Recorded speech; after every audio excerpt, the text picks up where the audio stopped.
Hi, everyone. Welcome again to the session 2 of the method of CX or customer experience measurement. We're going to have a discussion around a case study. It's a hypothetical case study for Starbucks. I'm Professor Sriram Sundararajan. I teach marketing and venture capital at Santa Clara University, and I'm also a former management consultant and entrepreneur. So, how do we measure customer experience? What do you do when you have data points that you get from the rational side of the brain and the visual side of the brain? And how do you have to go about doing it? There is a science behind measuring customer experience, and there is a method to it.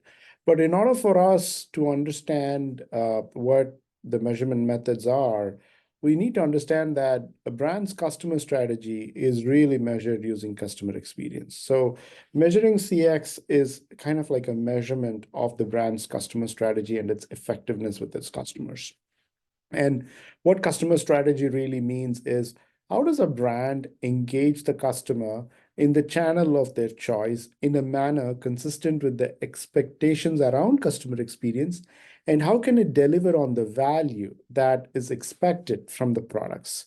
These are all critical components of customer strategy, and this is the definition of customer strategy. The reason why I'm showing you this is to make sure that you understand what customer strategy really means, and the method of measuring customer experience follows right after this. So when you really look at how brands engage with customers through the customer life cycle, there is always going to be a pre-purchase phase when the customer is evaluating what to buy, where to buy, and even deciding on some options. And as you look at the customer making a decision, they really can start with a zero moment of truth where they have absolutely zero knowledge about a brand. And then as they start to get targeted with some ads, maybe from the brand, or when they go search on Google, or when they're actually having a discussion with someone, they gain an awareness about the brand. And the first moment of truth happens during that time when the customer acquisition is happening as well. Once the person or the prospect gets converted to a customer, they really are going to have a lot of focus from the brand's perspective on what is called customer retention strategies or tactics. And the reason why this is important is, once somebody becomes a customer, it is the brand's responsibility to make sure that they can focus on making sure that they can retain the customer.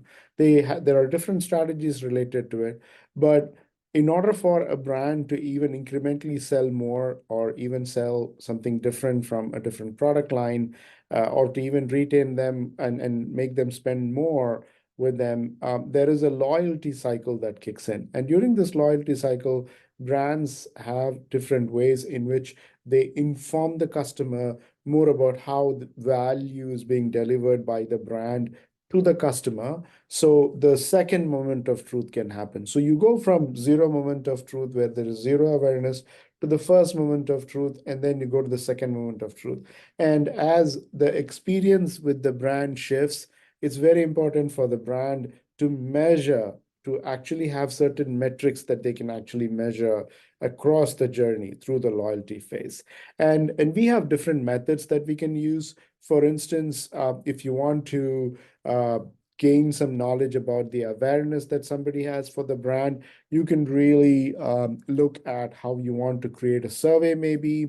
So when you go to websites, for instance, for the first time, you would see that they actually throw a pop-up or fade in something that says, welcome to our site. What are you really here for? So we can direct you to the right place. So that's a way in which you are engaging with the customer, and you're really surveying the customer for their intent, so you can guide the customer towards where they would be most productive in terms of getting converted.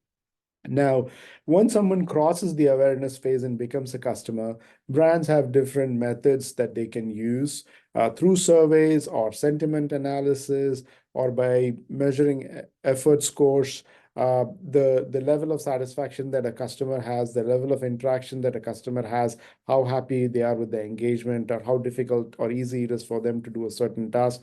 You can measure all of this. And brands have different ways in which to do it. Surveys are one way in which this is actually done. And surveys have different components. When brands really want to measure the experience. They have what is called customer satisfaction scores they can measure.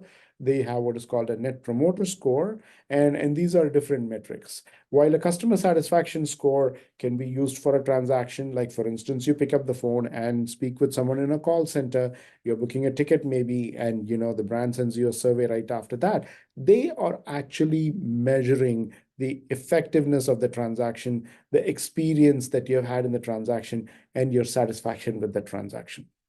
And when they come back after 90 days, for instance, to say, hey, now that you have flown with our airline, we want to actually get a sense of if you would recommend us to your friends. That's actually what is called net promoter score. So promoters are actually going to be very favorable for the brand. Detractors are going to have a very negative sentiment about the brand, and they're not going to be promoters. So a brand is really trying to measure that, and it's a very good predictor of loyalty. And these can also be done when you are a business, for instance, through one-on-one interviews, in addition to surveys, so that the re-engagement can actually continue with the customer, and you are actually measuring experience that you really need to as a brand across different mediums and different channels.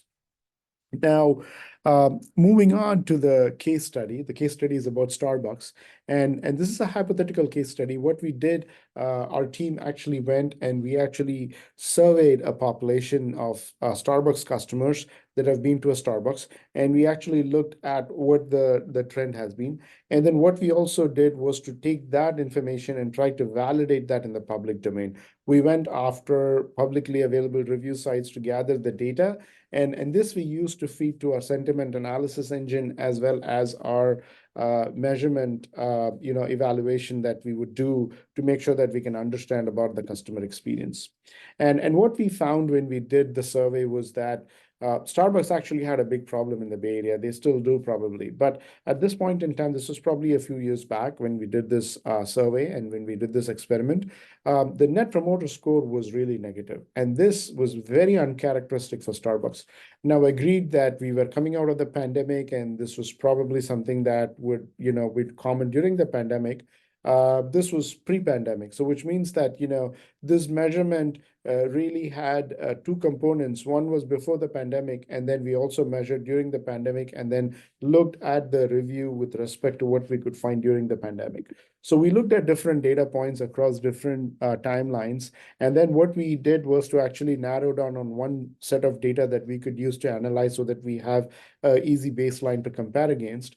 And we used our framework here of the customer engagement loop, and we said, we're going to look at data from a pre-purchase perspective.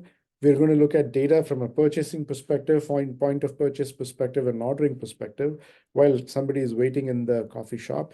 But we're also going to be looking at the pickup experience, the post-purchase experience, including the food or beverage quality, which is going to be really important in food and hospitality, right?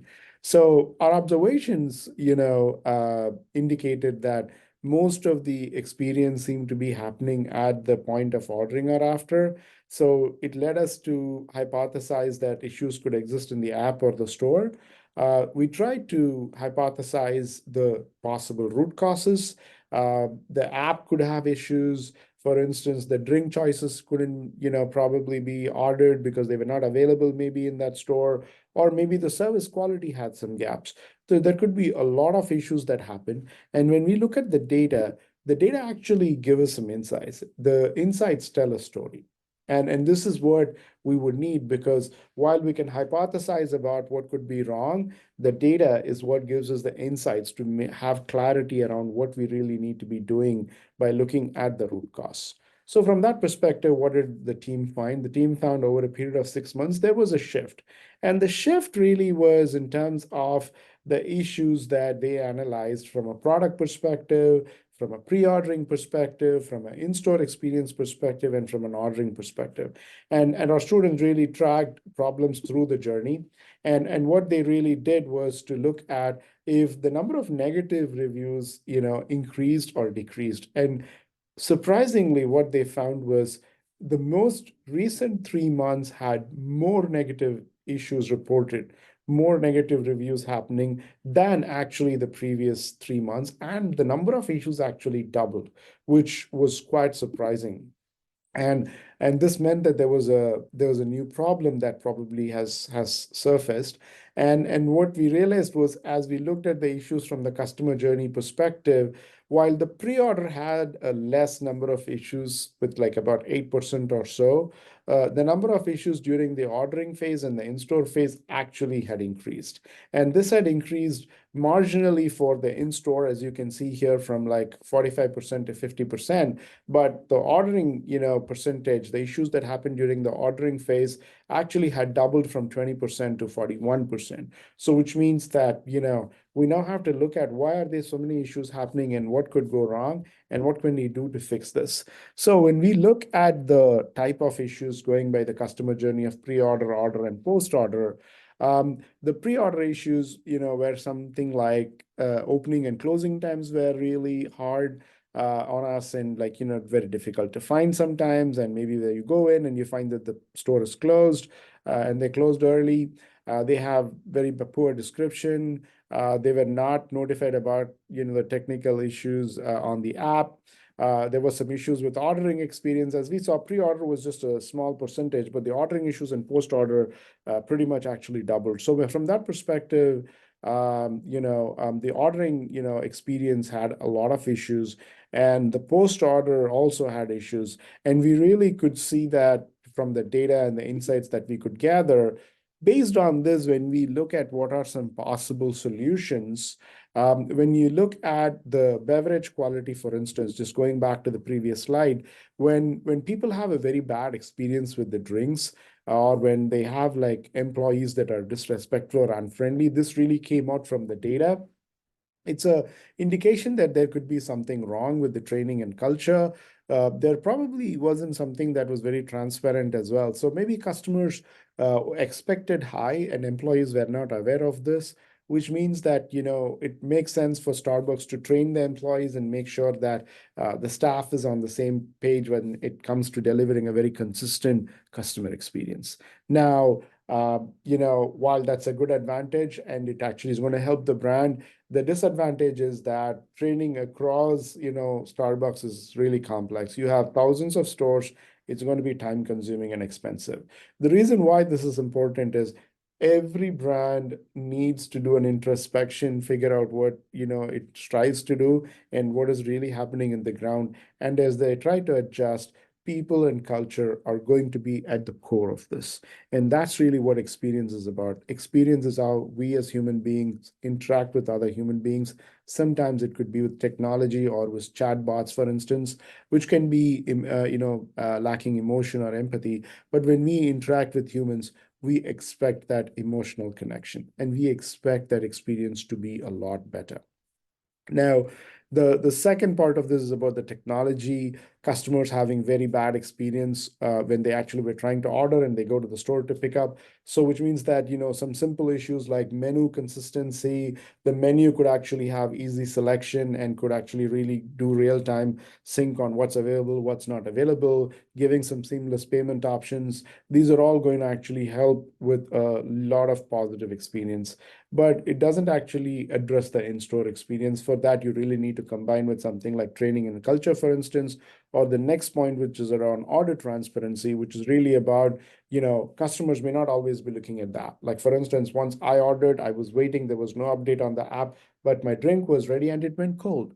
And, all I had to do was ask them and they remade the drink. But these are real issues that happen. So how do you make sure customers are informed and you don't place the onus on them to keep looking at their app? You can probably have displays, which will solve the problem. Now, this may be a solution that probably is just standalone for the stores, but it probably has a connection when people can see their initials and say, yeah, I ordered the chai tea latte and I know that it's actually getting ready. So they know that they have to wait, and that actually like reduces the burden on the brand as well. So these are certain ways in which Starbucks could really go about solving the problem around customer experience. This case study is a very quick case study. We dealt with the facts and we presented the facts. When you're probably doing this in a classroom setting, you may have the experience of going directly to review sites and pulling that information in and analyzing it yourself. In this case, what I've done is to actually summarize it for you in a very nice way.